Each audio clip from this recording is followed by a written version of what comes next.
Good evening and welcome to another episode of Eat In with Adam and John. I'm Adam and John's behind the camera today. And today we're going to make something that fits in with my favorite meal today, and that's dessert. Today we're going to make lemon cake with cream cheese lemon frosting, and it'll be lemonicious. The first thing you need to do is preheat the oven, so you set it at 350 degrees for bake. And then the next thing is adding one of the most important ingredients to any cake, and that's sugar. So we are going to need 2 cups. That's right, 2 cups. 2 cups of sugar. And this is just for the cake part. Next, we need 3/4 cup of butter or margarine, or in my case, buttery spread. And again, since this calls for a solid kind of source of grease, that's what you'll want to use. I mean, you could use perhaps vegetable shortening instead of butter, but you do not want to use a liquid oil. That just is not what's called for here. And then we need to sort of mix the sugar and the butter all together so that we don't end up with huge clumps of butter. So that's about what it looks like when it's pretty well mixed up. Now, next up is 4 eggs. This is a decadent cake. And after that comes the lemon. This will be a little bit of a process because I'm using fresh lemons. And a key thing when you're cooking with lemons is the lemon's rind. I actually washed all these lemons because we're actually going to eat the outside of the lemon.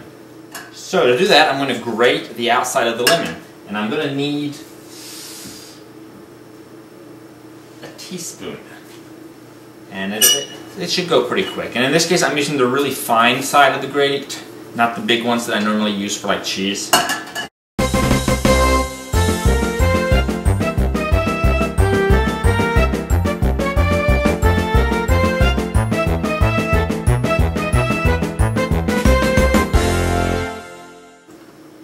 You'll notice that while I'm grating, I don't actually get all the way to where the juicy juice is. I leave that intact inside the sort of lemon thingy.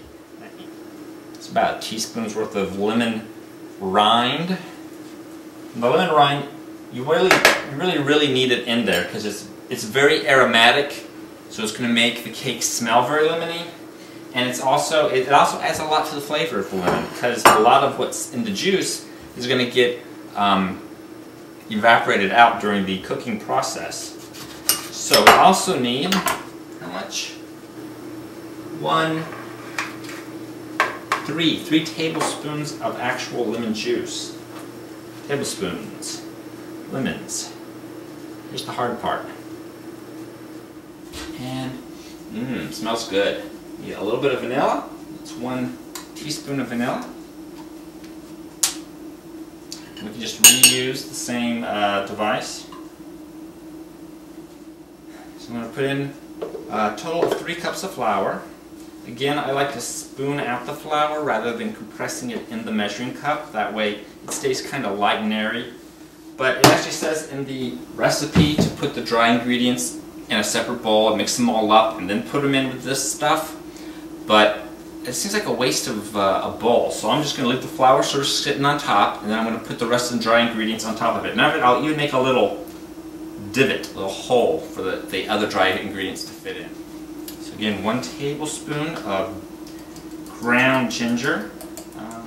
After the ginger comes 2 teaspoons of baking powder, and then ½ teaspoon of salt. So then I want to mix it in. I'll start by sort of mixing all the dry stuff together on top, kind of, just so it's not all clumped together. And then I'll get into it and be mixing the flour in with the eggs and sugar and butter and lemon. So that's 1 1/4 cups. So I did 2 half cups and then half of a half cup, which would be a 4th cup. Math, don't forget it. So that's 1 1/4 cups of buttermilk. And then we yet again do some mixing. Alright. So you want it to be pretty, well mixed. It can have some lumps, just little bitty lumps. That's fine. That's not a big deal. So I'm going to actually use the 12 by 9 cake pan. I think it's 9 by 14. The by Voodoo cake pan. This way it'll be easier to share and easier to cut up in little finger pieces that people just pick up with their hands. However, before I put the batter in there, I'm going to need to grease this up. My preferred method is using spray oil. Spray along the bottom, spray along the sides, because you really don't want it to stick. It's always a hassle trying to get the stuck cake out. And then to add that extra level of precaution, I'm going to put a little flour in there.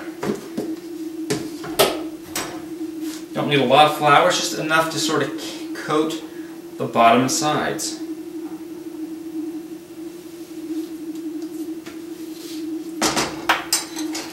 So we just pat it around, get a nice light coat on this bottom.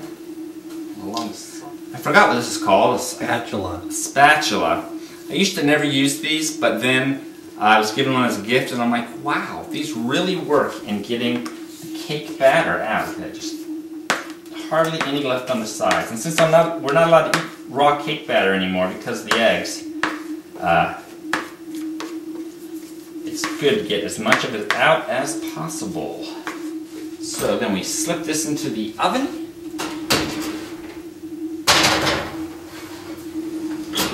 And we need to let it cook for 45 minutes. So we set the timer. So the first thing you need for the frosting is cream cheese.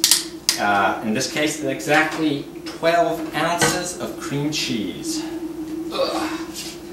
Which conveniently is the size they sell at the store. And then we need to add 3 tablespoons of fresh lemon juice. And then also 3 teaspoons of lemon rind. And then you also need 1 teaspoon of vanilla.